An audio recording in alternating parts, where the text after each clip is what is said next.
ہیں تو میں نے ایسی سوچا کہ چلو اصحاب کہف کا بھی حال جو ہے وہ تھوڑا سا بیان کر دیا جائے۔ کیا تم خیال کرتے ہو کہ غار اور لوح والے ہمارے نشانیوں میں سے عجیب تھے؟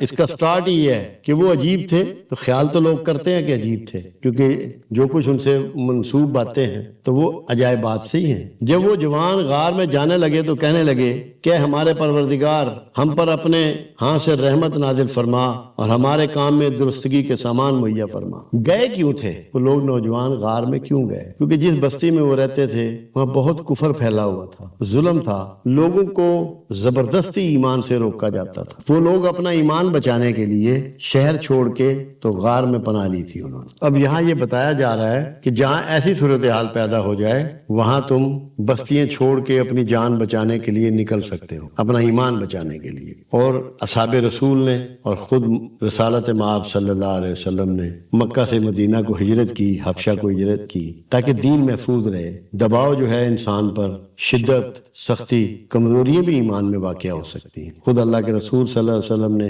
اپنے اصحاب کو ہجرت کی اجازت عطا فرمائی، اور پھر اللہ نے خود اپنے رسول کو ہجرت کی اجازت عطا فرمائی۔ تو یہ ان کی اس معاشرے میں غار کی طرف ہجرت تھی کہ ہمیں یہ کافر نہ بنا دے، ہمارا ایمان غارت نہ ہو جائے۔ تو یہ اس لیے اللہ سے دعا بھی کر رہے ہیں کہ ہمارے کام میں درستگی فرما، جو ہم نے یہ فیصلہ کیا ہے، جو وہاں سے نکل بھاگے ہیں، اس کو ہمارے لیے بہتر بنا دے۔ یہ اصل میں قرآن میں جو بھی بات آتی ہے وہ آپ کے لیے ہے۔ یہ ساری باتیں اس لیے تاکہ ہمیں یہ سمجھ میں آئے اللہ ہم سے کیا چاہ رہا ہے۔ اب ایک آدمی ہے وہ یہ چاہتا ہے کہ میں جوا اور شراب چھوڑ دوں، مگر شام کو پھر اپنی محفل میں بیٹھتا ہے جا کے، وہاں سے ہجرت نہیں کرتا، تو کیسے چھوڑے گا؟ قیامت تک نہیں چھوڑ پائے گا جب تک ان سنگیوں کو نہیں چھوڑے گا، ان بندوں سے ہجرت کر کے اپنی جگہ تبدیل نہیں کر لے گا۔ تو ہم نے غار میں کئی سال تک ان کے کانوں پر نیند کا پردہ ڈالے رکھا۔ کانوں کا لفظ آیا، کمال کی بات یہ ہے، خوبصورت بات ہے۔ آنکھوں کا بعد میں آئے گا، کیونکہ جو چیز آپ کو فوری طور پہ نیند سے بیدار کرتی ہے، جگاتی ہے، وہ روشنی نہیں ہوتی، وہ آواز ہوتی ہے۔ تو کانوں کو اللہ نے پردہ ڈال دیا، ان کو باہر کی کسی آواز نے ڈسٹرب نہیں کیا۔ یہ بھی آپ کو سمجھایا جا رہا ہے کہ تمہاری نیند کا تعلق تمہارے کانوں سے بھی ہے۔ پردہ ڈالے رکھا یعنی ان کو سلائے رکھا، پھر ان کو جگا اٹھایا تاکہ معلوم کریں کہ جتنی مدت وہ غار میں رہے ہیں کہ دونوں جماعتوں میں سے اس کی مقدار کس کو خوب یاد ہے، کہ ان کو جگایا تاکہ ان سے پوچھا جائے کہ تم کتنا عرصہ سوئے رہے۔ کس کو پتا ہے کہ ہم کتنا عرصہ سوئے رہے؟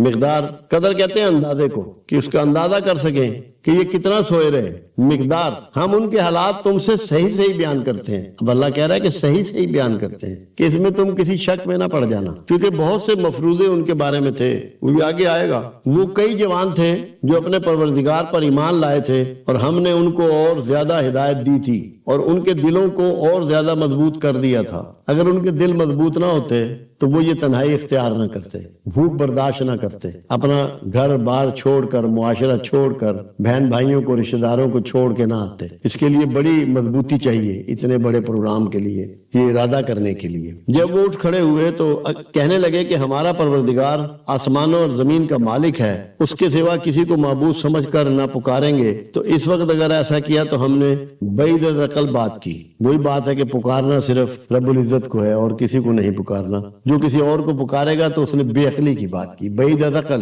جو عقل سے خارج ہے، عقل سے دور ہے۔ اور ان ہماری قوم کے لوگوں نے اس کے سوا اور معبود بنا رکھے ہیں۔ ان کی قوم کے لوگوں نے بہت سے معبود بنا رکھے تھے، وہ شرک کرتے تھے اور کفر کرتے تھے، اس لیے وہ وہاں سے بھاگے، جو ایسے میں نے آپ کو شروع میں یہ بات بتائی۔ بھلا یہ ان کے خدا ہونے پر کوئی کھلی دلیل کیوں نہیں لاتے؟ تو اس سے زیادہ ظالم کون جو اللہ پر جھوٹ افطرا کرے۔ یہ سب سے بڑا جھوٹ ہے اللہ کے شریک بنانا۔ وہ واحد ہے، لا شریک ہے، وہی معبود ہے۔ کسی اور کو معبود بنانا، شریک بنانا، یہ سب سے بڑا بہتان ہے، الزام ہے، جھوٹ ہے۔ اور جب تم نے ان مشرکوں سے اور جن کی یہ اللہ کے سوا عبادت کرتے ہیں ان سے کنارہ کر لیا تو غار میں چل رہو۔ آپس میں کہ جب تم نے ان کو چھوڑ دیا، ان سے کنارہ کر دیا، تو چل کے غار میں رہو، یہاں سے ہٹ جاؤ، بستیوں سے نکل جاؤ۔ تمہارا پروردگار تمہارے لیے رحمت وسیع کر دے گا اور تمہارے کاموں میں آسانی پیدا فرمائے گا۔ دیکھو نا، وہاں کوئی کھیتی نہیں تھی، کوئی دکان نہیں تھی، ان کے لیے آسانی یہ ہونی تھی کہ وہ محفوظ بھی رہیں اور وہ کھاتے پیتے رہیں، ان کو اسباب میسر آئیں۔ تو اللہ نے ان کے لیے سارے اسباب کر دیے، اور جب سورج نکلے تو تم دیکھو کہ دھوپ ان کے غار سے دائیں طرف سمٹ جائے۔ اب کیا بندوبست کیا ان کا آرام کا کہ روشنی بھی رہے مگر دھوپ ان کی تمادت، اس کی گرمی ان کو ڈسٹرب نہ کرے، اور جب غروب ہو تو ان سے بائیں طرف کترا جائے۔ جب سورج غروب ہو تو اس سے بائیں طرف ہو جائے. اللہ نے اس کا ارینج کر دیا, ایسی سچویشن پیدا کر دی, اور وہ اس کے میدان میں تھے. میدان سے مراد یہ ہے کہ غار کافی بڑا تھا, کافی وسیع تھا. میدان کا لفظ تب ہی آتا ہے جب زمین کہیں چوڑی ہو, بڑی ہو, کھلی ہو. تو یہ بہت بڑا غار ہوا کہ چھت تو تھی اس کے اوپر مگر دھوپ اس میں کھلی آتی تھی, کیونکہ دہانا اس کا مطلب ہے اس کا کافی اونچا ہوگا. یہ اللہ کی نشانیوں میں سے ہیں. جس کو اللہ ہدایت دے وہ ہدایت یاب ہے, اور جس کو گمراہ کرتے تو اس کے لیے کوئی دوست اور راہ بتانے والا نہ پاؤ گے. ہدایت ساری اللہ کی طرف سے ہے, کوئی کسی کو ہدایت نہیں دے سکتا, کوئی دوست آپ کو سیدھی راہ نہیں بتا سکتا اگر اللہ نہ چاہے. یہ اللہ اپنے دوستوں کا احوال بیان کر رہا ہے. جو اس کے دوست ہو جاتے ہیں, غیار سے یاری ختم کر دیتے ہیں,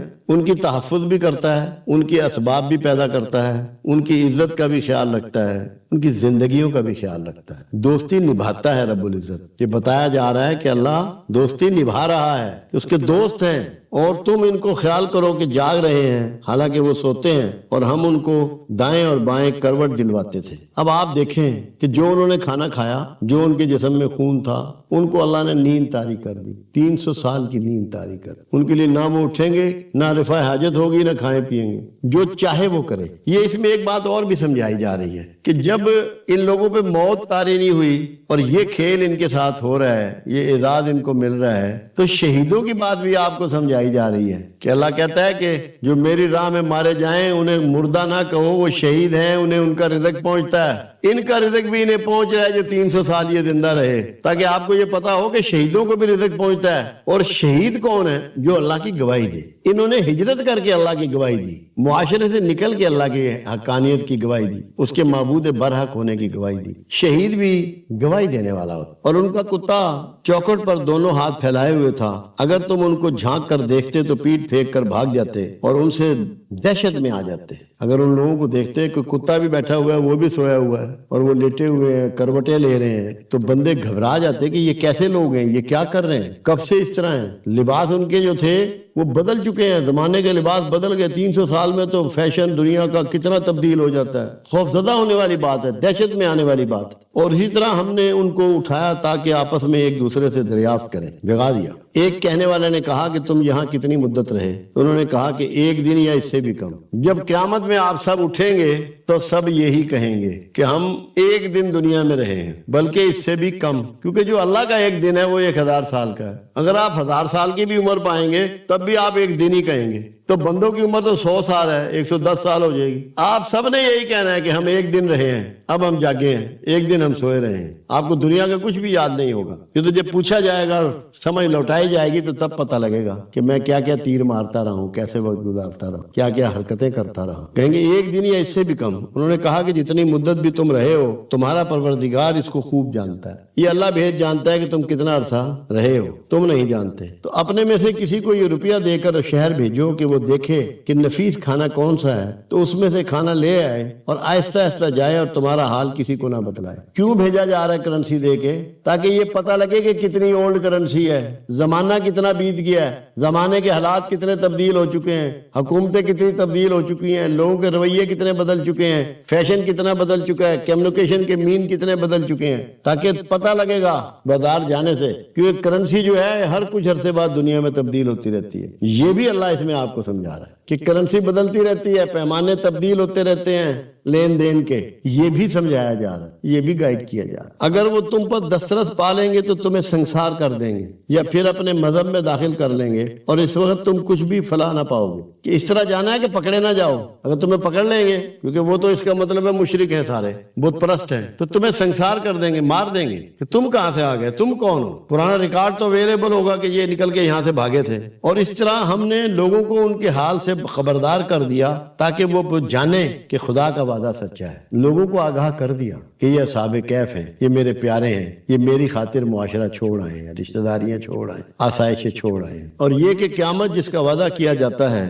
اس میں کچھ شک نہیں. اس وقت وہ لوگ ان کے بارے میں باہم جھگڑنے لگے اور کہنے لگے کہ ان کے غار پر عمارت بنا دو. ان کا پروردگار ان کے حال سے خوب واقف ہے. اور جو لوگ ان کے معاملے میں غلبہ رکھتے تھے وہ کہنے لگے کہ ہم ان کے غار پر مسجد بنائیں گے.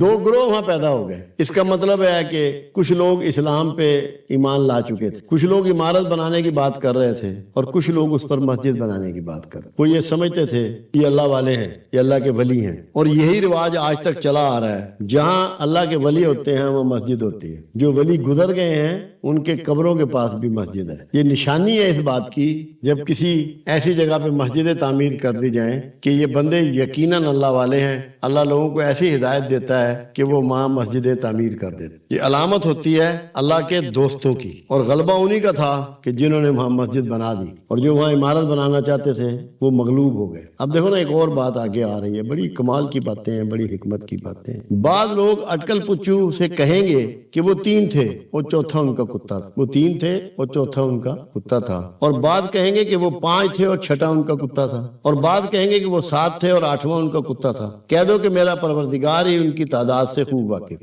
آپ کو یہ بتایا جا رہا ہے کہ کسی بھی ایشو پر بغیر تحقیق کے کوئی کمنٹس مت کرو، کوئی اپنی رائے پاس مت کرو، اپنی رائے دنی نہ کرو، تحقیق کرو، معلومات کرو، دیکھو، پوچھو، غور کرو، کتابوں میں ٹٹولو، وہاں کے احوال دیکھو۔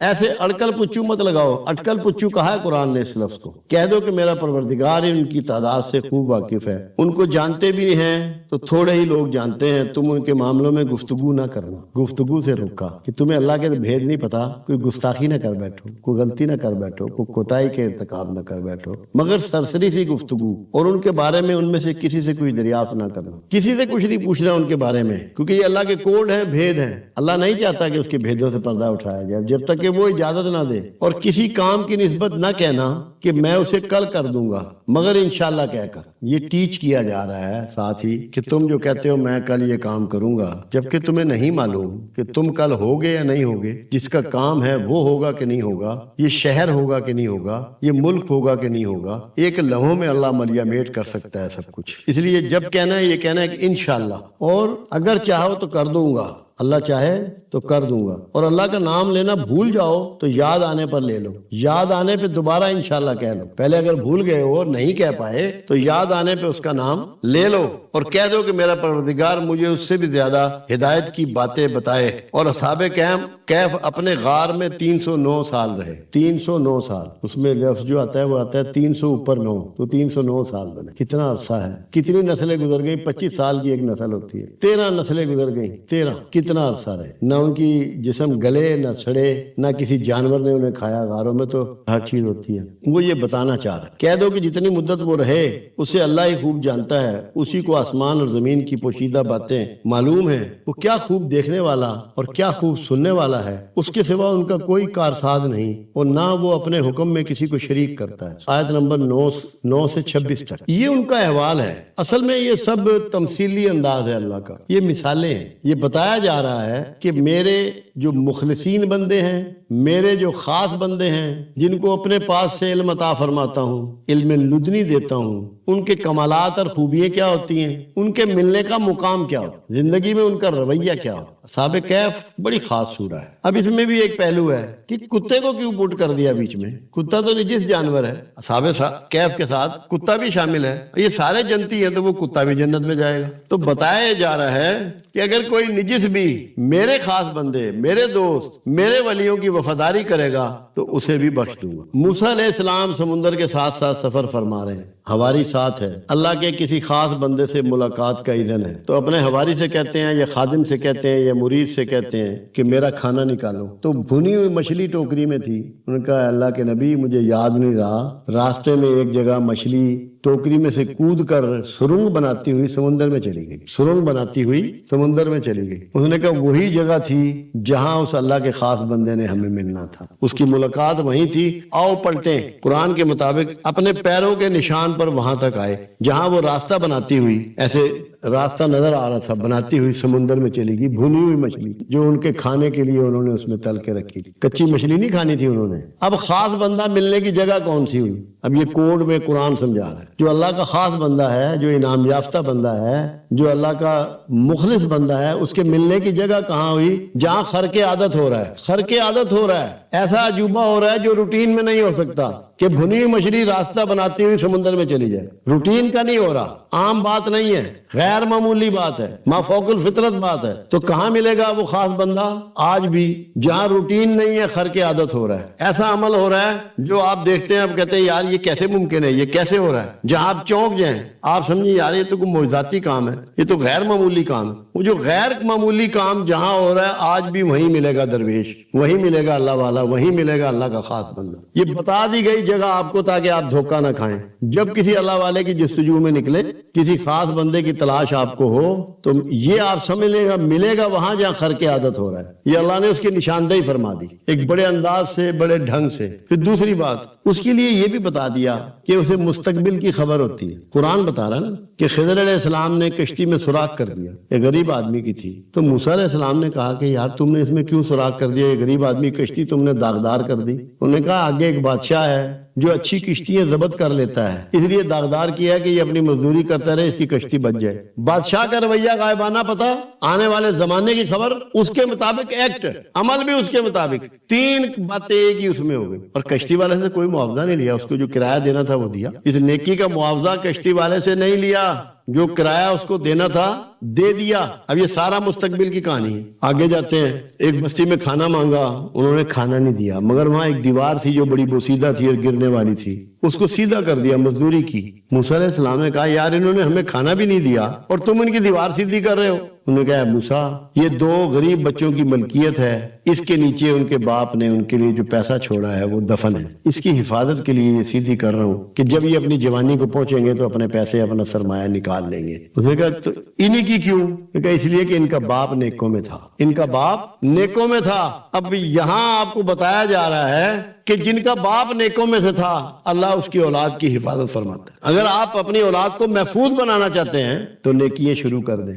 گارڈ رکھنے سے نہیں حفاظت ہوگی ان کی, 26 کروڑ روپیہ بینک میں چھوڑ کے جانے سے ان کی تحفظ نہیں ہوگا. نیکی شروع کر دیں, اللہ ان کی حفاظت کا ضامن ہو جائے گا, ارینجمنٹ کرے گا. اب چھپا ہوا خزانہ بھی نظر آ گیا درویش کو, ان کے باپ کے نیک ہونا بھی نظر آ گیا, اور اس کا راستہ بھی نظر آ گیا کہ کیسے تحفظ دیا جائے. اب یہ ساری باتیں مستقبل سے ہیں, کوئی اس کا نیک ہونا ماضی کی بات ہے. تو درویش کو ماضی کا بھی پتہ لگ جاتا ہے, حال کا بھی پتہ ہے کہ آج خزانہ یہاں دفن ہے, مستقبل کا بھی پتہ ہے کہ اتنے عرصے بعد یہ محفوظ ہو جائیں گے. مطلب یہ سورہ جو ہے نا, یہ اللہ کے خاص بندوں کی معاملات کی آپ لوگوں تک پہنچانے کی سورہ ہے, جو اس کے خاص بندے ہیں, جن پر اس کا انعام ہو جائے, جو مخلصین ہو. اب دیکھو ماضی کا بھی خبر ہے کہ ان کا باپ نیکوں میں سے تھا, حال کا بھی خبر ہے کہ یہاں ان کا خزانہ ہے, اور مستقبل کی بھی خبر ہے کہ اس کو میں نے دیوار کو تعمیر کر دوں گا تو ان بچوں کا خزانہ محفوظ ہو جائے. پھر تیسری جگہ ایک نوجوان ملا, اس کو انہوں نے قتل کر دیا. خضر علیہ السلام نے, موسیٰ علیہ السلام نے کہا کہ تم نے اس کو ناحق مار دیا, یہ کیا ظلم کیا؟ اس نے کہا موسیٰ اب تم سے صبر نہیں ہو سکا, اب میری تمہاری جدائی ہے. میں نے کہنے لگے انہوں نے اس لیے مارا ہے, اللہ کے حکم سے مارا ہے کہ اس کا باپ بہت نیک آدمی ہے, اس کی ماں بہت نیک ہے, خطرہ تھا کہ یہ بڑے ہو کے انہیں تذلیل کرے گا. اس کو مار دیا, اللہ ان کو اور بیٹا دے گا جو بڑا نیک ہوگا. ان کے ہونے والے بیٹے کا بھی پتا ہے کہ بیٹا ہوگا, اور یہ بھی پتا ہے کہ نیک ہوگا. یہ سارا احوال, مگر یہ ساری باتیں وابستہ کس سے ہیں؟ اللہ کی مہر سے, اللہ کے فضل سے, اللہ کے تعلق سے. اللہ اس کی آگاہی دے رہا ہے, اللہ اس کا بیان فرما رہا ہے, اور اللہ ہی مدد فرما رہا ہے. انہوں نے کہا میں نے اپنی مرضی سے کوئی کام نہیں کیا. اب یہ بات بھی بتائی جا رہی ہے کہ جو اللہ والے ہیں وہ اپنی مرضی کا اختیار نہیں رکھتے, امر الہی کے مطابق چلتے ہیں, اور اللہ کے امر کے علاوہ کوئی کام نہیں کرتے. ایک بستی میں سیلاب آ گیا اور پانی بہت تیز چڑھا, کنارے پانی نے توڑنے شروع کر دیے گاؤں کے, مٹی کے. تو لوگ, ایک ولی اللہ تھے, ان کے پاس گئے کہ اللہ کے ولی ہمارے لیے دعا کرو کہ اللہ ہماری حفاظت فرمائے. تو انہوں نے کندھے پہ کئی رکھی یا بیلچہ رکھا, کہنے لگے چلو, اور جا کے کنارے کو مزید توڑنا شروع کر دیا. انہوں نے کہا اللہ والے کیا کرتا ہے؟ انہوں نے کہا اگر اللہ کی مرضی یہ ہے کہ تمہیں بہا دے, روڑ کے لے جائے, تو میں تو اللہ کی مرضی کے ساتھ ہوں. تو کوئی اللہ والا امر الہی کے خلاف نہیں چلتا. یہ بھی اس میں کوڈ ہے. رسول اللہ صلی اللہ علیہ وسلم کا ایک فرمان مبارک موجود ہے کہ جسے دجال کا ڈر ہو وہ سورہ کی پہلی 10 آیتیں پڑھ لیا کرے. اس میں ان قوموں کا ذکر ہے جو سمندروں کے کنارے آباد ہیں, اہل مغرب، یہ سارے دجال کے ساتھی ہیں، اس لیے یہ کوڈ کملی والے نے آپ کو بتا دیا۔ جب آپ وہ پڑھیں گے آپ اپنے دشمنوں سے اویئر ہو جائیں گے، آپ کی سمجھ میں بات آ جائے گی۔ تو کوشش میں نے کی ہے کہ تھوڑی سی آپ کو یہ اس کا کوڈ جو ہے وہ بتا دیے جائیں۔ اللہ کرے کہ میری بات آپ کے سمجھ میں آ جائے، آپ کے رویے بدل جائیں۔ آپ کوشش کریں کہ اللہ کے مخلصین میں داخل ہو جائیں، اللہ کے مخلص بندوں میں داخل ہو جائیں، تاکہ وہ